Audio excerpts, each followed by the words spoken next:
Tungkol po sa ating mga mangingisda, marami po tayong nakikita sa media, video, o sa print, o kahit social media, tungkol sa mga mangingisda na hindi pinahihintulutan mangisda sa South China Sea o iba-ibang mga bahagi ng South China Sea.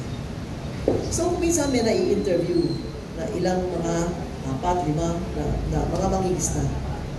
Ang mangingisda po sa ating bansa ngayon, maaaring umabot na mahigit 1 milyon na mangingisda. Maaaring 1 milyon. Nationwide, di ba? So, kung 4 ang nagsasabi na hindi sila pinahihintulutan mangisda, ano ang kinabubuhay ng 1 milyon na mangingisda? The figures cannot convince me.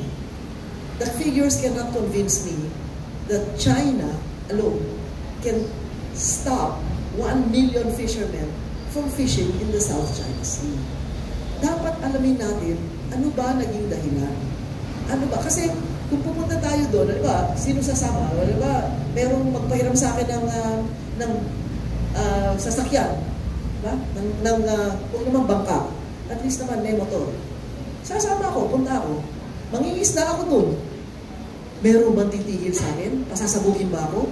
Iwa-water cannon ba ako ng mga Coast Guard ng China? Hindi naman nila alam, ako yun eh. Diba? So, yun lang ang gusto na kong maliwanagan, no? Dahil pinag-uusapan natin yung pinagbabawal ng isda. Dahil kung ayuda lang ang inaasahan ng 1 milyong mangingisda, hindi mo sila mabubuhay. So, I want to find out. Hundreds of thousands will go out to sea every single day. Sometimes kahit na may storm warning na, pupunta pa sila magpapalaot pa sila para makahanap ng makakain.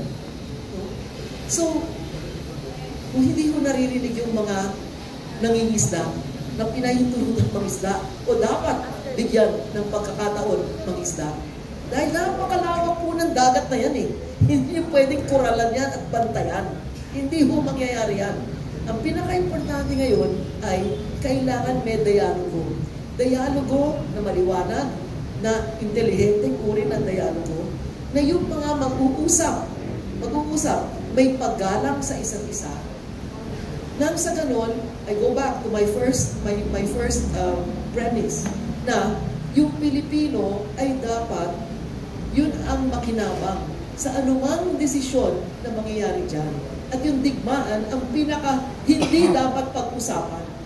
Huwag na natin pag-usapan yung digmaan. Pag-usapan natin kung paano tayo mabubuhay dyan.